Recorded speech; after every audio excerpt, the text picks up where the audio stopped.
नक्कीच नक्कीच सुधीर मुनगंटीवारजी, धन्यवाद तुम्ही आमच्याशी संवाद साधलात त्यासाठी। अमोल मिटकरीजी, ऐकलं असेल तुम्ही सुधीर मुनगंटीवार काय म्हणाले?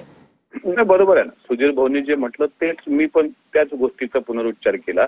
पवार साहेब सर्वोच्च नेते आहेत, त्यांनी 50 वर्ष महाराष्ट्राचं देशाचं राजकारण पाहिलेलं आहे। त्यांनी त्यांच्या कार्यकर्त्यांना संबोधित करत असताना जर काही त्यांच्या भूमिका मांडल्या असतील तर त्या स्वागतार्हच आहेत। पण झाला प्रश्न महायुतीमध्ये आम्ही सहभागी होण्याचा, दादांच्या नेतृत्वात आम्ही आमचं काम करत आहोत। त्यामुळं त्यांच्या पक्षाला दिलेली त्यांची ऊर्जा यांचं स्वागतच आहे। शेवटी अंतिम निर्णय घेण्याचा जो काही अधिकार म्हणजे जे काही टीव्हीवर दाखवलं जात आहे मर्जरच्या संदर्भामध्ये, ते अर्थातच दोन्ही पक्षाचे प्रमुख नेते एकत्र येऊन करतील ना।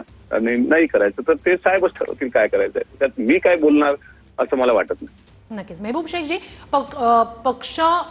महबूब शेखजी,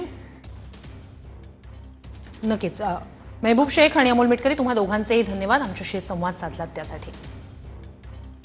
अजित पवारांच्या राष्ट्रवादी सोबत जाण्यात विरोध कायम आहे। संधी साधूपणा करणाऱ्यांना आम्ही सोबत घेऊ शकत नाही, त्यांच्या सोबत जाऊ शकत नाही असं म्हणत एक मोठं वक्तव्य शरद पवार यांचं समोर येत आहे।